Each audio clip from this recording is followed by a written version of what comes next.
Hello, it's a sixth line day. We are nearing the end of this particular transition through the eighth gate. The wheel is doing what wheels do and turning. Sixth lines can be aloof, which helps them to be objective. These are our role models, our living examples of authenticity or not. Sixth line beings can really touch others, and they can inspire trust simply by being themselves, innocently, with no agenda. Innocence is a keynote for the sixth line. Touch is a keynote for the sixth tone, and through genetic continuity, also the sixth line has an affinity to touch. Perhaps being in touch with themselves in order to touch others. In gate 8,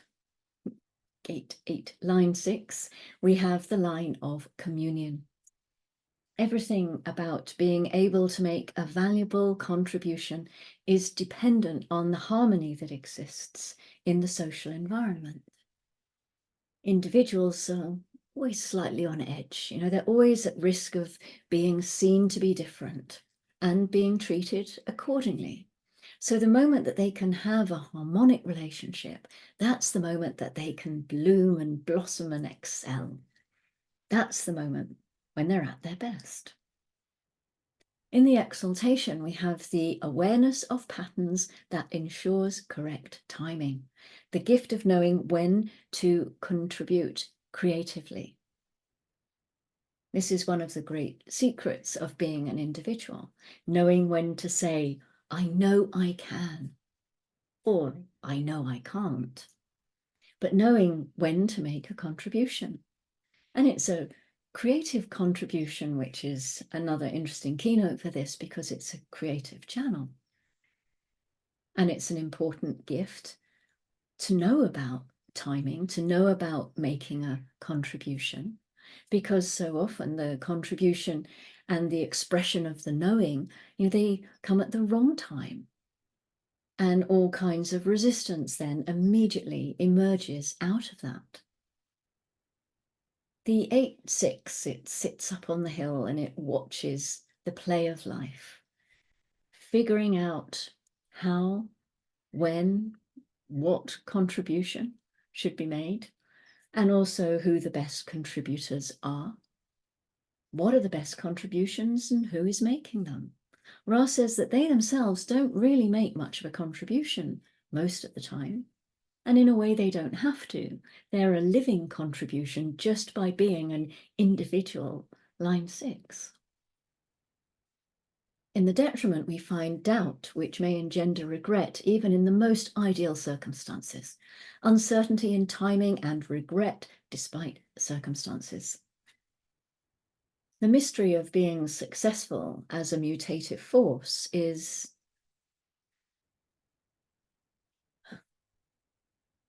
timing. Life is about timing. Being able to impact others is about timing. How do you make a contribution? When do you make a contribution?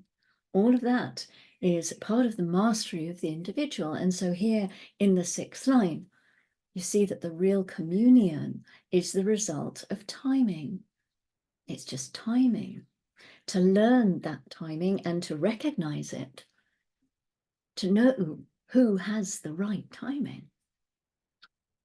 6 lines want to make a difference. They don't want to do anything unless it's worthwhile. We've been hearing this all the way through these few gates that we've been doing together. 6 lines want to be of value. And here, the 8-6 is saying, will this contribution lead to mutation? It's individual. It wants to mutate. It's part of their raison d'être. So they're also saying things like, okay, I will contribute, but it has to be mutative. It has to be something that is really going to be of value. Otherwise, why would I bother? The knowing when to contribute is a recognition of patterns. Individuals need to come to grips with that. They have to understand the collective and the tribe, because if they don't understand the others, if they don't understand their patterns and the way that they work, then it will be so much more difficult for them to make a contribution at the right time that is going to be noticed and accepted and can then transform the Maya. So the success of individual contribution is determined by timing. The 14 line 6 is called humility. Do we need a little bit of humility when we're trying to mutate the collective? When we're trying to make a contribution that we know is worthwhile and has real value?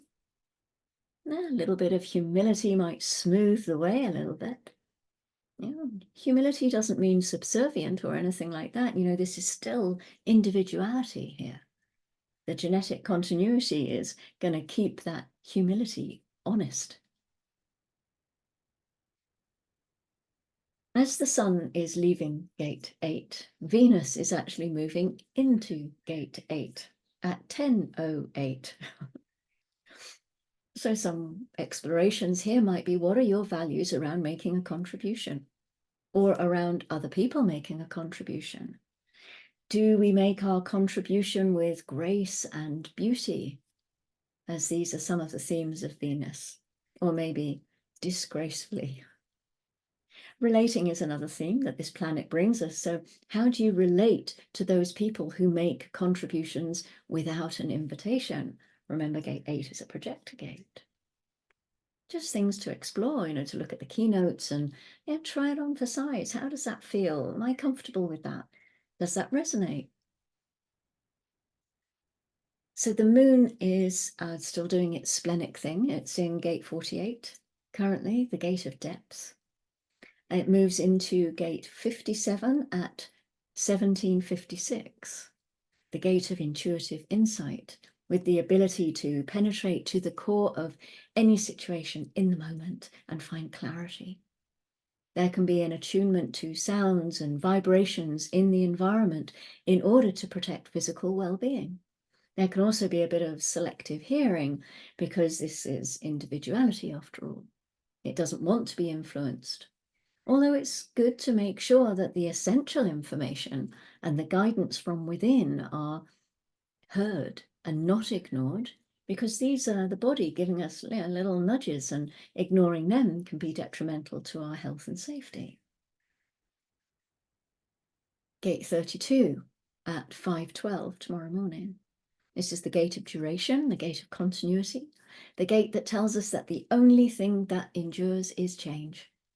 And it has an innate ability to recognize the things that have lasting value for the material direction and survival of the tribal community.